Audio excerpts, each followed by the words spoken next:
Bem-vindo, bem-vinda a mais um episódio do Mais Que Ortopedia. O nosso podcast, onde falamos mais que medicina, mais que ortopedia. Aqui a gente fala de vida, e vida com qualidade. Hoje, nós não temos apenas uma palavra, nós temos duas palavras: resiliência e amor, para começar o episódio de hoje. Resiliência, por que resiliência? Porque a gente luta dia a dia, mesmo diante das batalhas, mesmo diante das quedas, medos diante das muralhas, mas com oração elas caem e a gente vence. Então é isso que a gente guarda, e associado a gente trabalha e faz esses episódios com muito amor. E hoje o amor tem cor, e tem logo duas cores, é o azul e o branco, que lembra um grande time do estado de Alagoas, o nosso CSA, a Nação Azulina. É dedicada a vocês e a todos que lutam por esta causa que nós vamos falar agora. E para isso, nós trouxemos duas pessoas que entendem bem, melhor do que eu, melhor do que muitos, do assunto que nós vamos tratar hoje. Nós vamos falar hoje do transtorno de espectro autista, mas trazendo a visão das mães, daquelas que lutam, daquelas que trabalham no dia a dia para ganhar o seu dinheiro e ainda trabalham também para que o nosso estado tenha uma boa assistência a essas crianças. E aí vai uma indagação. A gente está na hora de pensar em melhorar bastante o atendimento às nossas crianças, mas também de dar o apoio necessário aos familiares, em especial a mãe e o pai. Então, primeiro eu quero agradecer a vocês, tá, por este momento, que vai ser enriquecedor, em que nós estamos aqui. A Jéssica. Não sei se eu acertei, tá, gente? Depois eu conto uma historinha aqui que vocês sabem que eu conto, tá certo? É Jéssica, mas não é Jéssica, é Jéssica, mas ela vai explicar. Tá? E a Michele. Então eu gostaria que vocês começassem se apresentando. Quem são? Boa noite, eu sou Jéssica Marinho. Como já foi dito aqui, sou mãe atípica, sou trabalhadora, sou professora de educação física, também sou tecnóloga em radiologia e atuante nas minhas profissões. E vivo a cada dia uma luta, né? Uma luta pela inclusão, uma luta para fazer com que não só as minhas filhas, mas também as dos demais sejam incluídas dentro do lazer, dentro do esporte, dentro de tudo aquilo que faz parte da evolução de uma criança. Boa noite, meu nome é Michele, sou mãe atípica, como também já foi falado aqui. Estou no quarto período, na verdade, de psicopedagogia. Sou mãe do Breno, que é autista, tem TDAH, nível 2. E esposa, trabalho também, e vivemos aqui nessa luta diária, que é a vida da família atípica hoje no país, que a gente sabe que apesar de todas as conquistas, de várias leis que já existem, é uma rotina em que a gente precisa constantemente viver lutando. E hoje estamos gratas, doutor, primeiramente, agradecer ao senhor pelo convite de abrir esse espaço para que a gente venha falar um pouco sobre o espectro autista e também relacionado ao futebol. Aí você tocou num ponto importante, Jéssica, que é Michele. Jéssica aqui, tá, gente? Você vê que eu troco, tá certo? E que, assim, o Brasil é rico em leis. Em leis, muito rico. São leis. Inúmeras. Como a gente tá falando, fariseu, né? Um bocado de leis. Uhum. Leis. E o amor. E quando você vai para aplicar essas leis, nada. Não tem dinheiro para isso, não tem dinheiro para aquilo, só aquela conversa, aquele engodo. E a gente que sofre, a gente que está no dia a dia, eu como profissional, vocês como mães, a gente sabe, para realizar um procedimento, o quanto isso é uma batalha. Mas aí eu gostaria de saber o seguinte: como foi descobrir, fazer o diagnóstico naquele momento? Como foi a sensação? Então, é algo assim diferente, né? Por conta da minha formação, por já ter o contato, trabalhar voltada para isso, porque eu tenho algumas especializações, sou mestranda em educação inclusiva e é diferente. Quando vai ali na tua carne, é diferente. Você receber um laudo de um filho seu, é você parar, e aí? O que é que eu vou fazer? Que foi num momento assim, que até hoje eu paro, nossa, fui eu que perguntei isso. Eu perguntei, cheguei pro médico e disse, e agora, o que é que vai ser? E aí ele calmamente disse, vai ser. Assim como qualquer outra criança, só que vai ter um acompanhamento. Mas foi algo assim, diferente, né?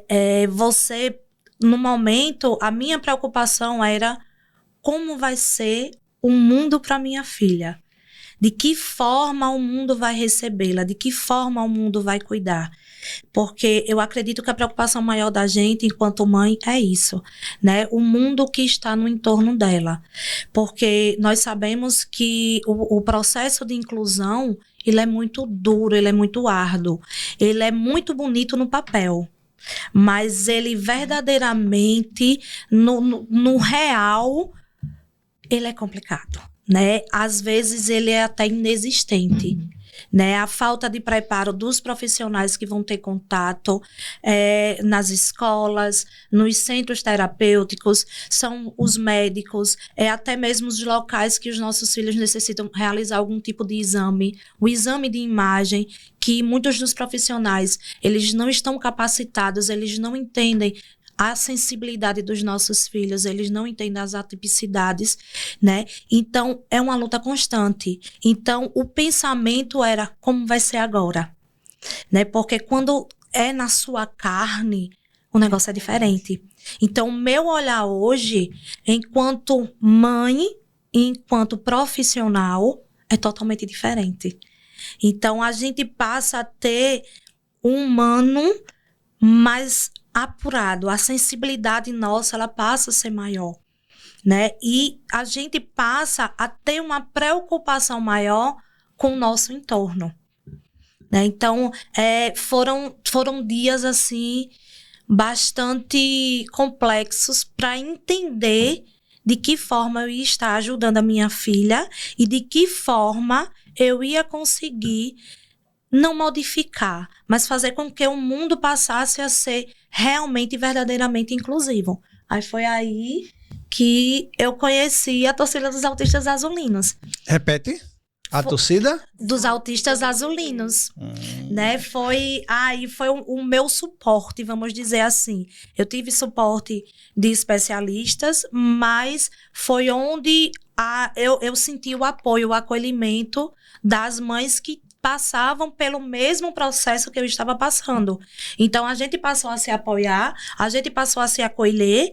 Eu, que era mãe, que tinha os finais de semana voltados, né? O dia de domingo, o nosso lazer em família era dentro do estádio. Só que aí eu estava há alguns anos sem conseguir ir ao estádio, porque a minha filha não conseguia se adaptar ali.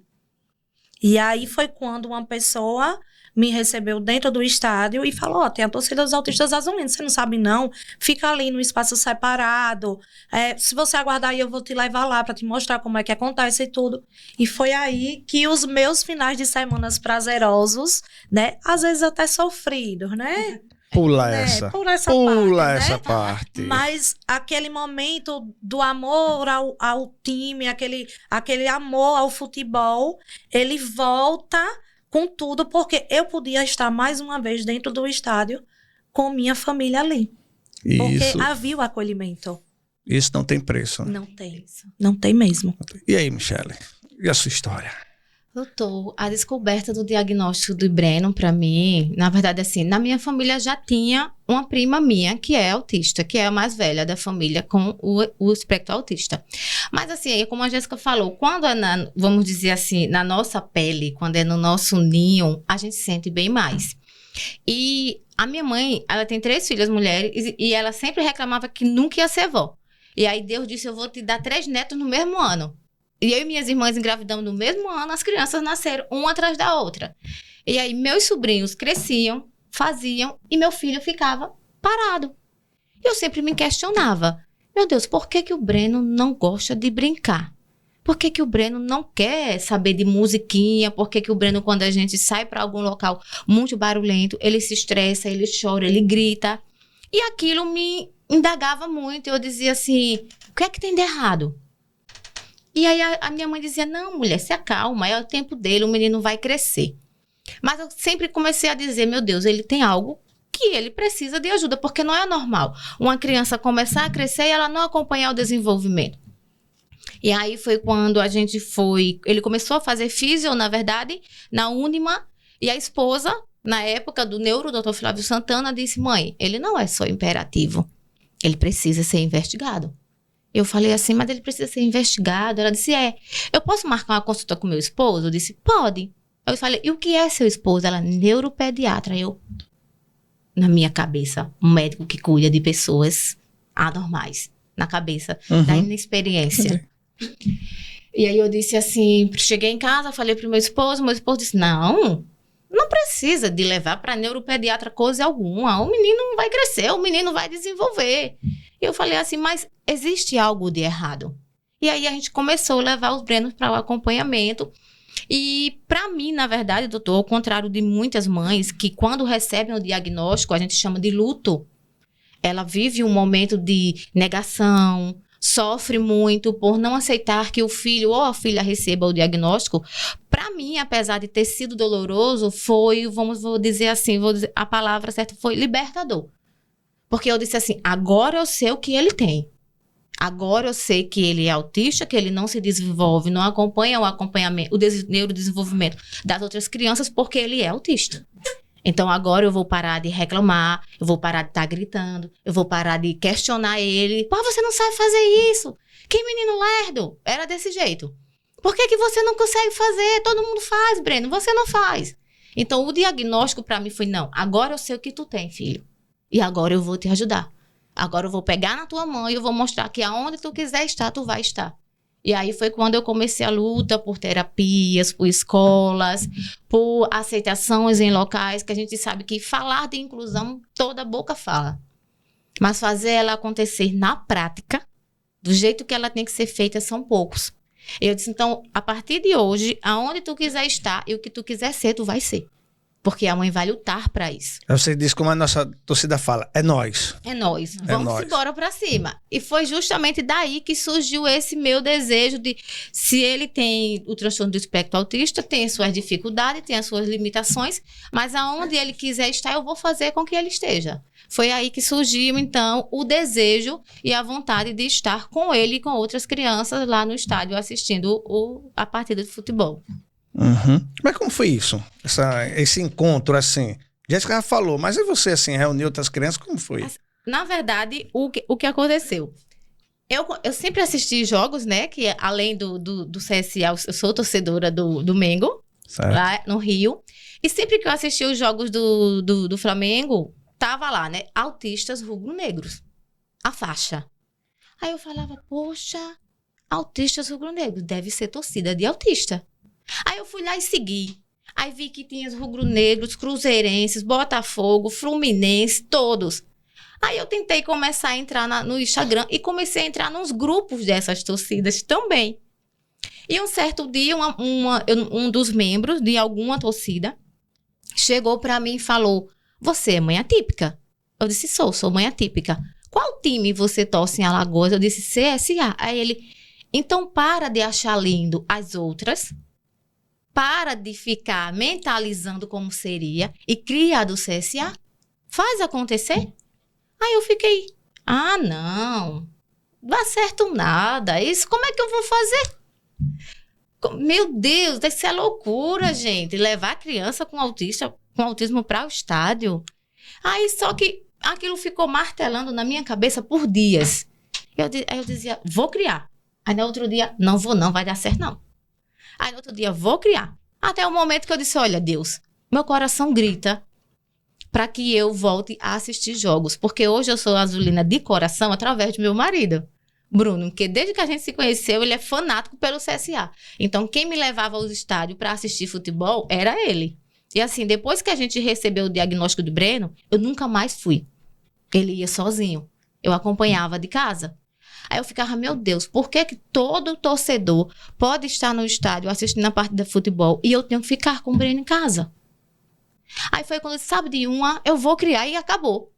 Dê no que der, eu vou lá. Aí fiz, junto com uma ex-integrante da torcida na época, a página no Instagram, Autistas Azulinos. E aí outras torcidas já começaram a seguir. Consegui contato na época com um rapaz do marketing que trabalhava, o Ricardo. Ele nos chamou para uma reunião, nos recebeu muito bem. Eu disse, olha, eu sei que existem várias outras no Brasil. Aqui a gente vai dar início. Mas o que eu não quero mais é estar assistindo a partida do CSA de casa. Eu quero estar no estádio. Eu quero levar meu filho. Eu quero saber como é a sensação de estar com ele assistindo uma partida de futebol. E ele, olha, a gente vai abraçar a causa, até porque a gente já tem conhecimento de outras torcidas no país. Até algum outro integrante de alguma outra torcida já tinha nos trazido essa possibilidade, mas até então a gente não tinha colocado em prática. Então aí, o que é que vocês precisam? De verdade, doutor? Eu olhei para ele assim e disse, não sei. Não sei. O que eu sei é que eu quero estar lá no Repelé, com uma criançada, com a garotada. Aí ele, mas são autistas. E como é que a gente vai estar lá? Eu disse, eu quero também que ele entre no campo com os jogadores. Mas são autistas. Como é que a gente vai fazer? Eu disse, não sei, mas a gente vai fazer. E aí eu me lembro que ele disse, então pronto, vamos fazer o seguinte. A gente vai procurando, a gente vai se informando. Aí na época eu entrei em contato com uma menina que hoje a gente é muito amiga, que é Karina. Ela é a fundadora dos Autistas Cruzeirenses. Eu disse, Karina, eu fundei a torcida do CSA. Ela, poxa, amiga, que maravilha, vai dar certo. E o que é que eu faço agora? E agora? E agora, menina, que eu tô perdida? Ela, peraí. Primeira coisa, o estádio tem que se reestruturar. Receber pessoas neurodivergentes é muito diferente de receber um torcedor comum. Eles não podem esperar na fila. A maioria não vai conseguir passar por revista se for adultos, porque tem sensibilidade ao toque. Vão ter que liberar alimentações, medicações. Você vai precisar falar com o gerenciamento do estádio. Você vai precisar falar com o policiamento. Você vai ter trabalho, minha amiga. Aí eu, meu Deus do céu, onde é que eu fui me meter? Aí eu disse, e além disso? Ela, e além disso, ter o apoio do time, que é o essencial. Eu disse, não, isso aí eu já consegui uma reunião com eles e dentro do que eles puderem ofertar, eles vão ofertar. Eu disse, tá certo. Aí o meu marido disse, tu acha mesmo que a gente vai ter condição de estar todo o jogo ali no Repelé, Michele? Com esse menino que não para quieto? Eu digo, mas não vai ser todo o jogo, não. Não vai ser todo o jogo, não. É uma vez ou outra. A cabeça da inocente. É uma vez ou outra. Eu disse, tá, beleza. Só que aí a gente conseguiu na mesma época, né? O Ricardo falou assim, Michele, no próximo jogo, a gente vai fazer com que eles entrem no estádio com os jogadores. Aí eu disse, mas espera aí, eles nunca foram para o Repelé. Como é que vai ser chegar num ambiente que nunca viram? Aí eu disse, vamos fazer o seguinte, vamos fazer uma pré-apresentação?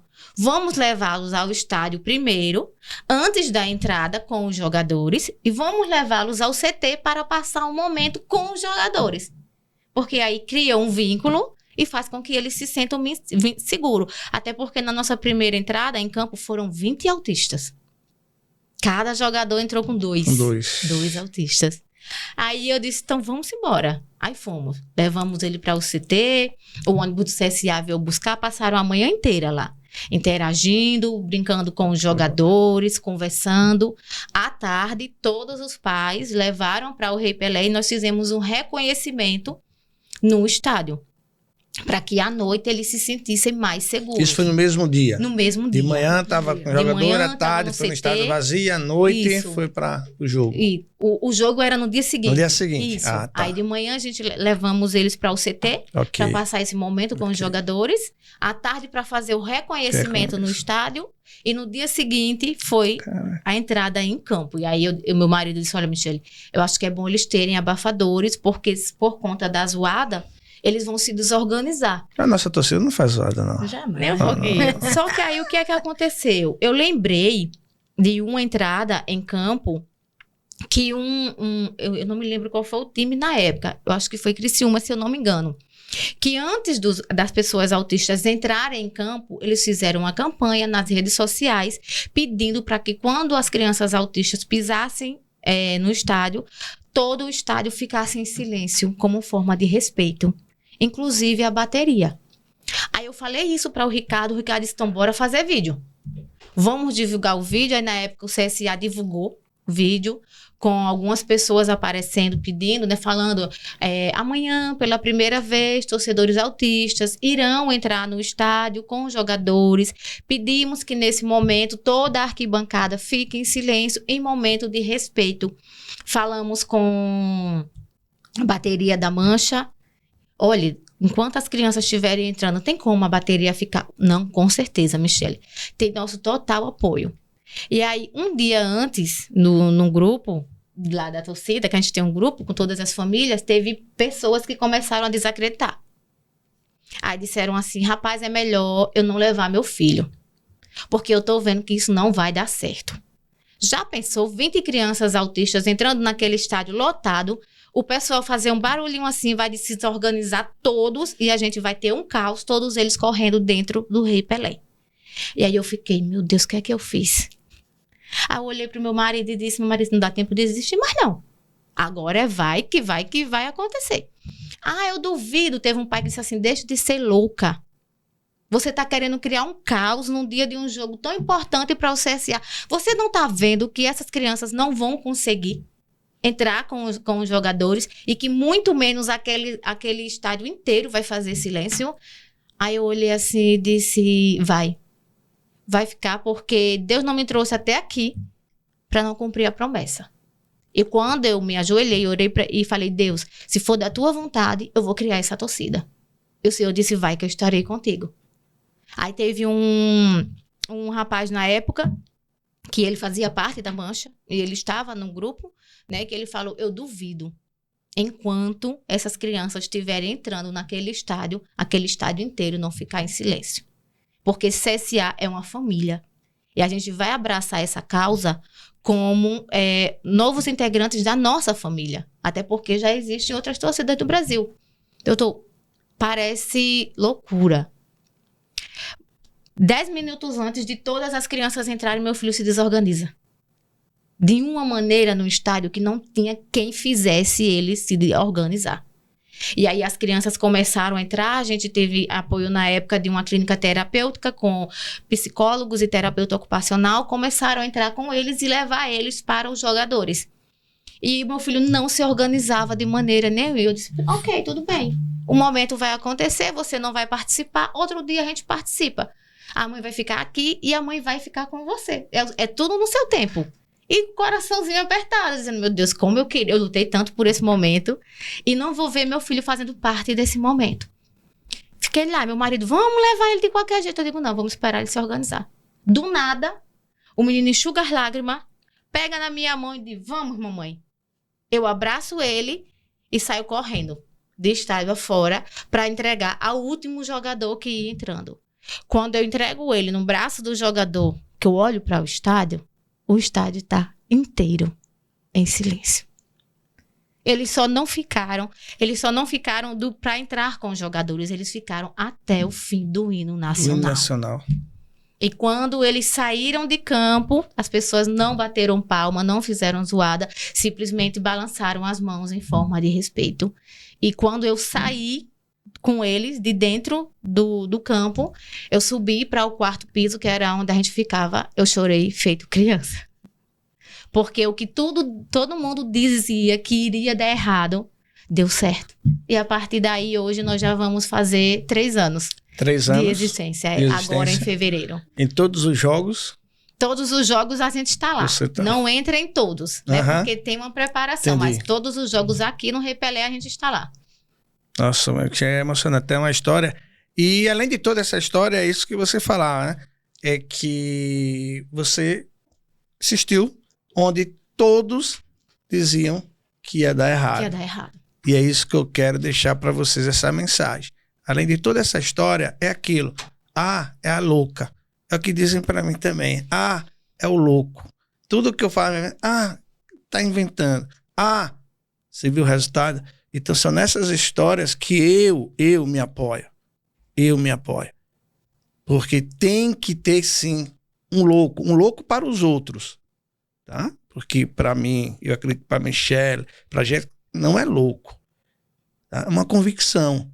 A gente pode.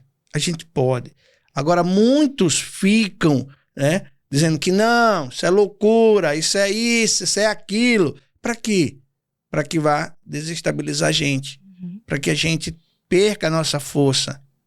E é isso que o Mais Que Ortopedia gosta de trazer para vocês. Essa resiliência, essa força de vontade. Sim, eu posso. Sim, eu vou lutar. Eu vou até o fim. Que venham as críticas positivas e negativas. A gente vai sentar, vai ouvi-las. E aquelas, eu sempre brinco com meus alunos. A crítica entra aqui, ó, no meu ouvido esquerdo. Ela faz esse caminho aqui. Quando chega aqui, se for positiva, se for algo que eu julgue que vai me crescer, ela faz isso, ela sobe para minha mente. Se for algo que eu sei que é inveja, que é mimimi, que é blá, blá, blá, ela faz esse caminho aqui, ó, e vem e sai pela orelha direita. E como eu tenho 56 anos apenas, para essas pessoas, tem um ditado que a gente fazia assim, ó, beijinho nos ombros e siga em frente. Vai com Deus que a gente vai seguir o nosso caminho. Cuide da tua vida. Se tu não pode ajudar, se tu não quer ajudar, tu silencie, mas tu não fale. Principalmente de algo que você não sabe, que você não participa do processo. Então você, ó, seja humilde, se recrua. Vá pensar. Pense em algo para que você possa também ser protagonista. Então, eu estou diante aqui de duas mães que têm histórias para contar, que deixam um legado, que deixam lição de vida. Isso para mim é o que vale. Agora, a pergunta que não quer calar. Como é torcer pelo nosso CSA? Fala, Gabriel. É um amor sem medida, né? Porque eu acho que vai passando de geração para geração e ali vai permanecendo, né? Minha avó torcia pelo CSA, os meus pais torciam pelo CSA, eu torço pelo CSA, as minhas filhas são fanáticas pelo CSA. Como explicar isso? Como explicar esse amor, né? É um amor, assim, imensurável, sem explicação, né? O time vai pra B do Alagoano. Vai lá, mas a gente tá lá, eu tava lá, na B do Alagoano, minha família tava lá, a gente tava lá, voltou pra D agora e a gente vai estar lá. Fomos pra A. Torcer é isso, né? Torcer é isso, Veio né? vai pra D. Vamos estar lá presente o amor, de novo. ele continua, né? É que nem um filho, né? O filho às vezes faz uma coisa errada ali, mas a mãe e o pai tá lá presente. Tá O importante é isso, né? A gente torcer, né? E sem briga, né? Sem com o briga. nosso rival sem nada. Não. Porque nós temos rivalidade, nós não temos inimigos. Isso. Vocês concordam com isso? 100%, né? A rivalidade é lá no campo, é lá né? no campo, Na você bola, vai falar na disputa de tudo, bola. mas partir para agressão, Jamais. aí já é uma coisa que não é humana, é até eu penso, entendeu? Eu peguei disso, eu não sei quem é o animal mais feroz, se é o ser humano ou se é um leão mesmo, entendeu? Isso. Porque a gente ainda tem esse raciocínio e muitas vezes age pior do que um animal que é dito irracional. Pelo Isso. menos eu acho nisso. E outra pergunta, ela falou que é Mengo, além de CSA. Pois E a senhora, Jéssica? E a senhora, Jéssica? Não, só sou CSA. Eu sou Não de leva mal, não? Alagoas. Eu sou de Alagoas, eu torço pelo CSA, é o meu amor.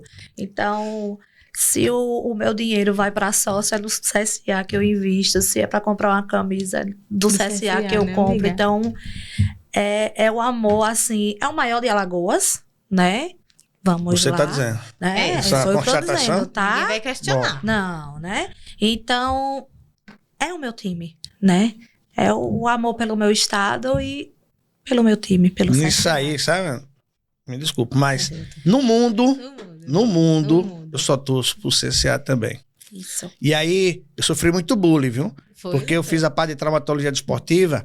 E aí, na época, a gente ia para congresso, fora, né? Aí, quando chegava lá, quando terminava tudo, a parte que a gente ia conversar, e aí o pessoal fazia: qual o teu time, doutor Rogério? Eu peguei de CCA. Os caras diziam: não, mas peraí, fala um time de verdade. Eu peguei e disse: o meu time é de verdade. Sim.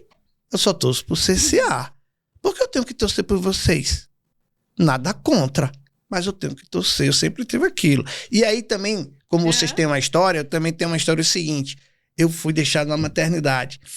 E aí eu fui criado por um carpinteiro que era azulino. Mas era daqueles azulinos porreta, entendeu? Sim. Fanático. Que aí eu fui criado com ele me balançando numa cadeirinha de balanço que ainda tem. Minha mãe é viva, 83 anos.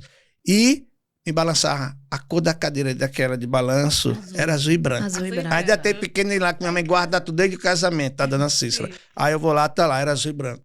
E ele fazia o seguinte: a gente não tinha dinheiro, né? A gente foi ficando adolescente, e aí a gente ia a pé.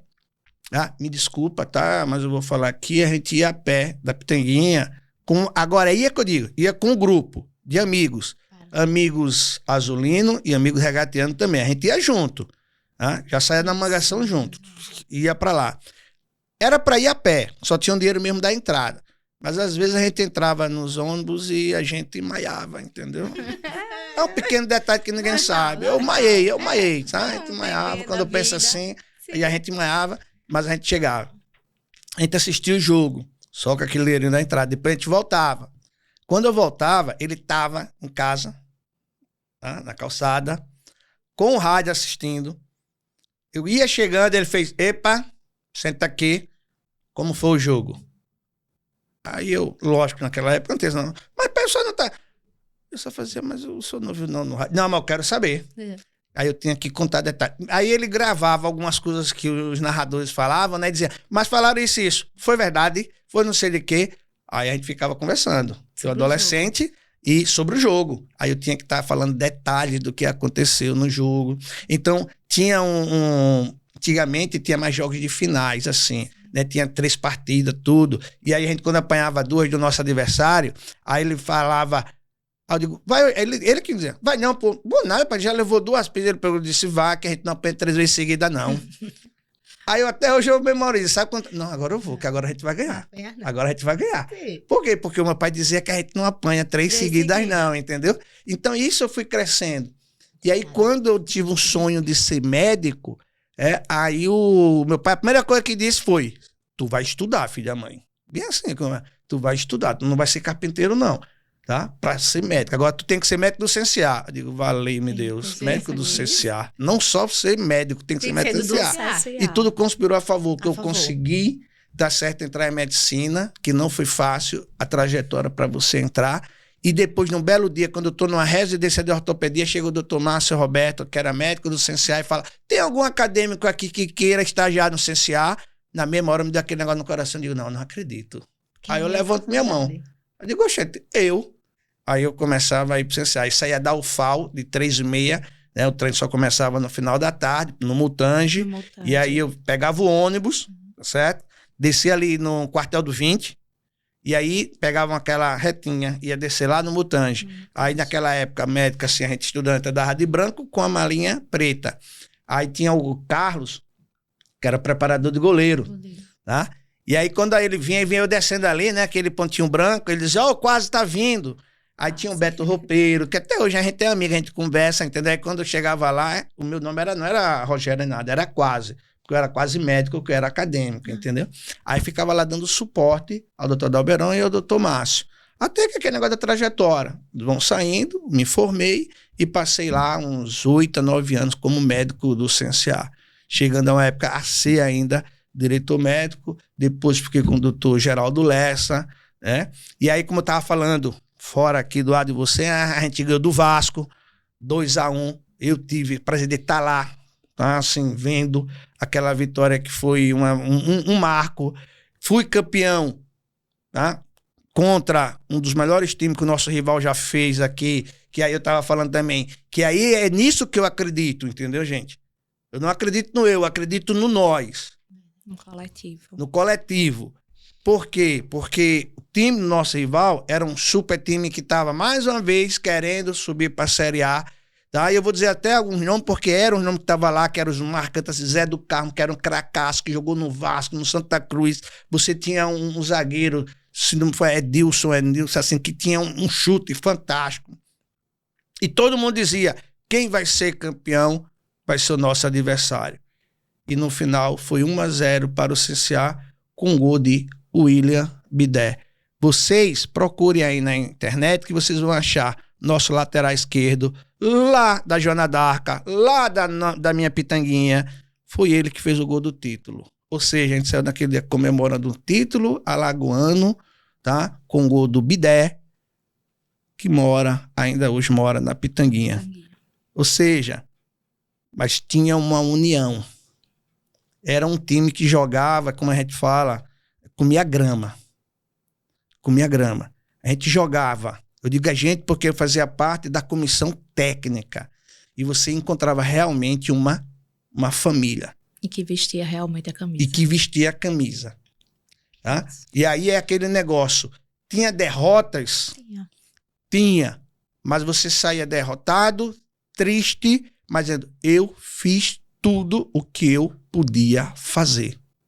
Então é aquela derrota que dói, mas que você fica... O nosso adversário é nosso adversário. Ele foi melhor do que a gente. Teve mais estratégia. Não é aquela derrota que você não correu, que você não comeu grama, que você ficou lá, tanto faz como tanto fez, que você não suou a camisa, que você não sujou. Então que você vai dizer, pô, deveria ter dado algo mais. Isso. Entendeu? E isso também vem pra vida. E é justamente isso que casa, entendeu?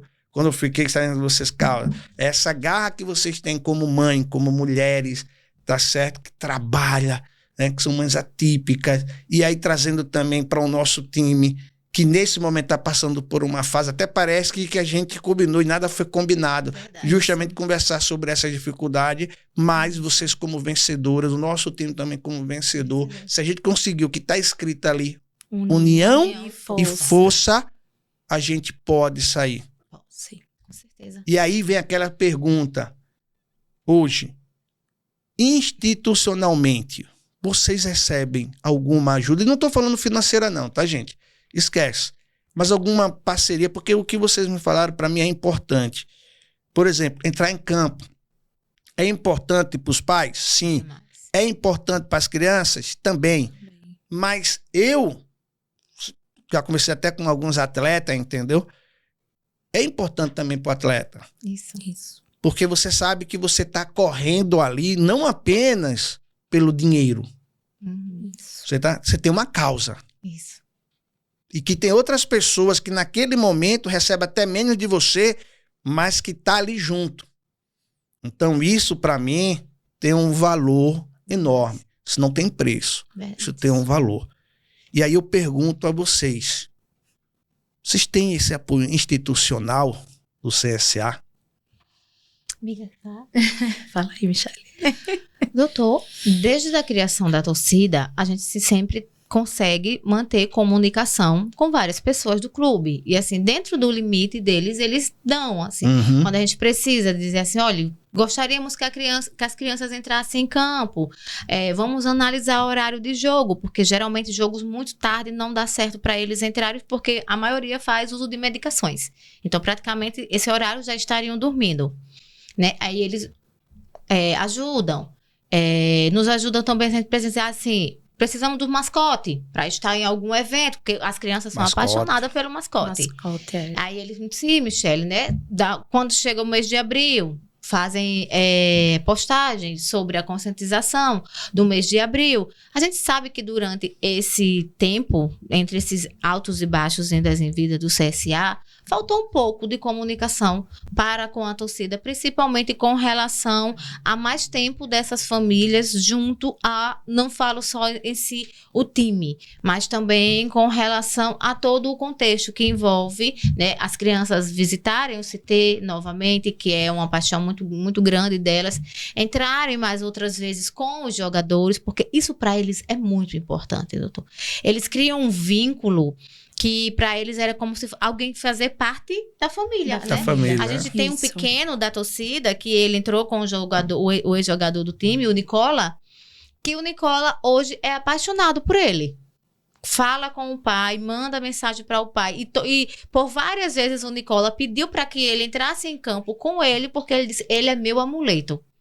De tão Isso. vínculo que ele pegou com a criança. E assim, Isso. tem pais e mães que quando na última vez que a gente conseguiu que eles entrassem esse ano, Sim. não foi, Jéssica? Foi no mês de abril. Foi a única vez que a gente conseguiu que eles entrassem. Foi. Teve mães que só em conseguir chegar no estádio com eles e vê-los indo pelo estádio com os jogadores segurando em mão, elas choraram do início ao fim. Porque aquilo para elas é muito importante. No olhar de outras pessoas era distante. Uma simples entrada, Era né, uma ali. simples entrada. Para muitos que estão ali no estádio, pode parecer é só mais algumas crianças. E para os pais que estão vivendo aquele momento, é um momento de inclusão, é um momento onde aquelas crianças conseguiram quebrar barreiras. Porque muitas vezes, para eles irem ao estádio, eles têm que fazer todo um processo. O pai tem que mostrar em formas de figuras, de imagem. Olha, hoje a gente vai para o estádio, a gente vai assistir o jogo do CSA. Porque o autista, a pessoa neurodivergente, ela precisa de uma antecipação de tudo que vai ocorrer no dia. A gente não pode simplesmente pegá-los, trazê-los para cá e achar que eles vão se comportar. Tem que fazer uma preparação Tem todo um processo. todo um processo. Então, isso é muito importante. E durante esse tempinho, desse último, né, esse ano, a gente sentiu essa falta, não foi, Jéssica? Bastante. E às vezes é como a gente fala, nem só de entrar em campo, mas de você também ir lá no CT, não é isso? Isso. Porque isso também vai ajudar até tanto na inclusão, como também até uma terapia para criança. Você Sim, vai correr, você sim. tem um espaço. E aí a gente já está finalizando o nosso programa, mas eu queria fazer uma pergunta. Você sente falta, assim, a gente tem um time. E a sede social? Os torcedores? Pois é, né? Amiga, falei. Vamos dizer assim, esse acolhimento, esse ser CSA, né? Da torcida, né? Quando a gente tô falando em torcida, eu não tô só falando da torcida dos autistas, né? Eu tô falando de um todo, né? Porque a torcida do CSA hoje, ela vem numa crescente, né, muito grande, mas a torcida do CSA hoje é a torcida do CSA, é a torcida lá do Mutange, né? É a torcida lá de Bebedouro, Chão de Bebedouro, Bom Parto, Vegel. Então, a base do CSA, a estrutura do CSA é formada dessa base aí. Então, em resumo, ações sociais voltadas para esses torcedores só faria aumentar o vínculo. E quando a gente sente que o time é nosso, a gente passa a viver mais por aquele time. A gente passa a buscar fazer com que esse time também evolua. E eu sempre falo, durante as minhas aulas com meus alunos, que a gente tá para quebrar paradigmas, o Nordeste, né? Porque a maioria das pessoas, elas vislumbram os times do Sul, do Sudeste, e esquece do seu próprio time, né? Então, investe lá fora e aqui é esquecido. Então, é uma competição desigual. Porque olhe quantos patrocinadores, olhe quanto dinheiro é investindo nesses times que já tem uma estrutura ali. E como é que a gente do CSA vai conseguir chegar a esse alcance? Chega a esse alcance. Né? Se a gente mesmo não se une, se a gente mesmo não investe. Isso. Fica Se a esperando que venha uma pessoa de vem fora, um alguém, Salvador e pá, Isso. Um milagroso. Né? milagroso. E vocês percebem que a torcida do CSA é uma torcida que não deixa o time. Nunca. Ela não abdica do Não time. Demais. Né? Ela Apaixonada. vive realmente o CSA. Né? Quantos e quantos jogos o CSA, principalmente esse ano aí, que foram idas e vidas até chegar ao rebaixamento, mas o estádio estava lá cheio. Né? Se a gente for, né, voltar aí no tempo, nós vamos ter o CSA, que foi da Série B do Alagoano. Série B da Lagoa. Né? Nossa. Mas a torcida estava lá, a torcida ia atrás, ia para o interior atrás. Então, a partir do momento que que o CSA valoriza realmente, verdadeiramente a sua torcida, o time sai mais fortalecido. Porque quem tá para realmente fortalecer o CSA é o torcedor. Porque presidentes, né? Então, toda a diretoria vai, Tudo volta, isso passa. Tudo passa. Mas o torcedor, ele permanece ali. Porque ele vive o amor verdadeiro pelo time. Isso é verdade. Né? Então, fica a dica, senhores gestores, pensem também, além do time, que é o carro-chefe, mas numa sede social. A gente precisa, tá certo? De ter uma quadra, de ter um ginásio, de ter um time de futsal, de ter um time de voleibol, de ter um time de basquete, tá certo? Esses esportes amadores para que a gente possa competir. Isso é possível. Foi mostrado aqui. Foi mostrado aqui que é possível quando se tem união e vontade, deixando o seu interesse pessoal de lado, olhando para um bem maior, para um bem de uma comunidade. Então, é possível. Vamos começar a pensar nisso, não só no tema. Isso não é utopia não, tá? Eu sei que tem um bocado de gente que está assistindo, que vai começar a falar, que vai dizer um bocado de coisa, como eu já disse, algumas coisas me chamaram de liso. Sou liso, sim. Sou médico, tenho meu dinheiro, tá certo? Para pagar as minhas dívidas com a minha família para viver. Agora, se juntar um bocado de liso, a gente ganha um pouquinho de real e constrói algo. Então, é isso. Pare de criticar. Pare de pensar pequenininho. Pensar pequeno e pensar grande gasta a mesma quantidade de energia. Se você pensa pequeno, então você se ausente. E deixe quem pensa grande continuar na sua luta. Porque isso não é utopia. Volto a frisar. Isso não é utopia. E estamos finalizando mais um episódio. As considerações finais das senhoras.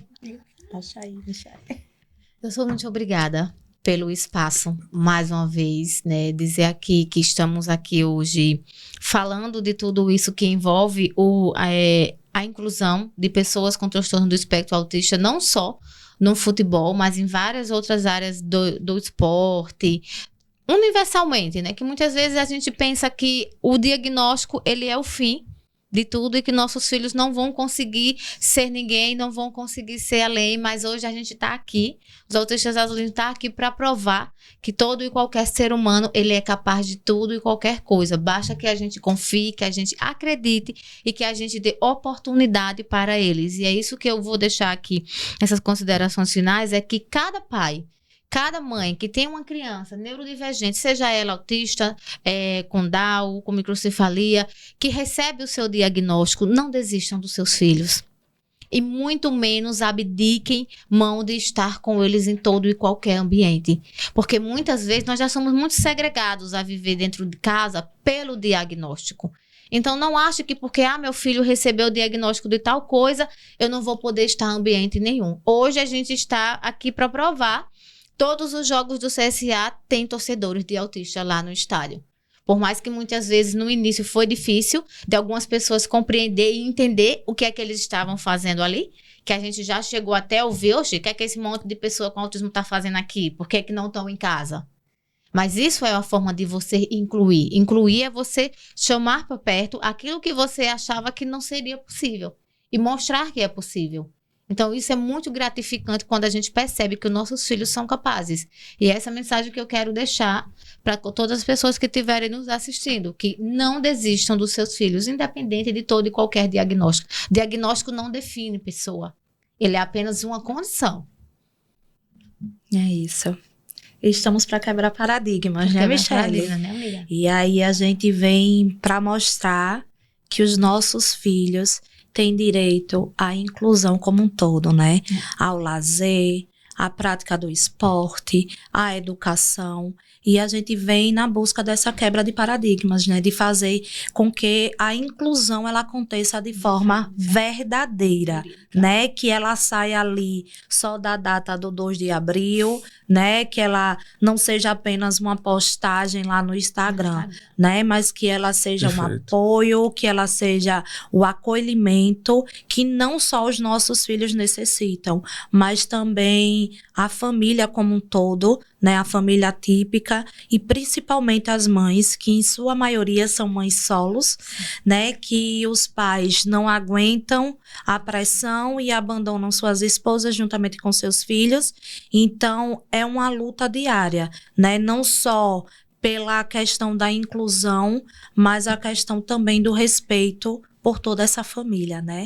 Obrigada por esse momento, né? Pra gente, por permitir, por nos dar voz, né? Pra mostrar o todo, né? Que passamos, que somos, que lutamos e o que buscamos, né? E a gente vem para fazer com que a torcida do CSA também seja inclusiva. Também. Eu aqui tenho que agradecer agora, eu quero seguir vocês. O pessoal tá me perguntando aqui. Como é que faz? Autistas Azulinos, @Autistas Azulinos. E para fazer parte? Para fazer parte, entre em contato conosco pelo direct, na verdade, ou pelo nosso WhatsApp, que está no link da bio. Vai aparecer aqui, não é isso, André? Isso. No link da bio. E aí a gente primeiramente pede, né, que o pai comprove que há a criança neurodivergente, até porque se trata de uma torcida de autista. E também precisa ser torcedor do CSA, óbvio, né? Torcida inclusiva do CSA. E após preencher o nosso cadastro, formulário de cadastro, né? A gente envia o link do nosso grupo no WhatsApp, que é onde a gente conversa, interage e passa todas as ações que acontecem dentro e fora do estádio. Aí a família comprovando que preencheu aquele formulário de cadastro com todas as informações dos pais, das crianças. É um formulário, na verdade, onde a gente busca entender a rotina e o dia a dia da criança, até porque se ela for ao estádio, a gente vai saber se é uma criança que precisa ou não de abafador, se é uma criança que pode ser tocada por alguma hora, por algum policiamento, se precisa levar alguma medicação que ela possa tomar. Hoje a gente tem uma filha de mãe da diretoria, né, Jéssica? Isso. Que ela usa cilindro de oxigênio. E hoje a gente consegue que ela vá ao estádio levando o cilindro de oxigênio. Justamente por conta dessas informações que a gente tem no nosso formulário de cadastro e a gente passa para o policiamento e o gerenciamento do estádio. Do estádio. Do estádio. Isso. Então, mais uma vez, parabéns a vocês. Obrigada. E você que ficou até o final do nosso Mais Que Ortopedia, que foi sensacional, né? No dia de hoje, vá aqui no botãozinho, não se esqueça que é importantíssimo. Inscreve-se no nosso canal, Mais Que Ortopedia. Se você gostou e ficou até o final, compartilha, comente, faça crítica, né? E também faça elogio. Mas você participe, dê a sua opinião. Tem a vinda aqui também, tem um sininho que vai aparecer aí para vocês. Ative esse sininho, porque quando as ortopílulas chegarem, vocês vão estar cientes de que tem algo novo no ar do Mais Que Ortopedia. Porque aqui, como a gente já fala, mais que medicina, muito além, mais que ortopedia. Aqui a gente fala de vida, e vida com qualidade para todos e com respeito. Então, até o nosso próximo episódio. Fiquem com Deus.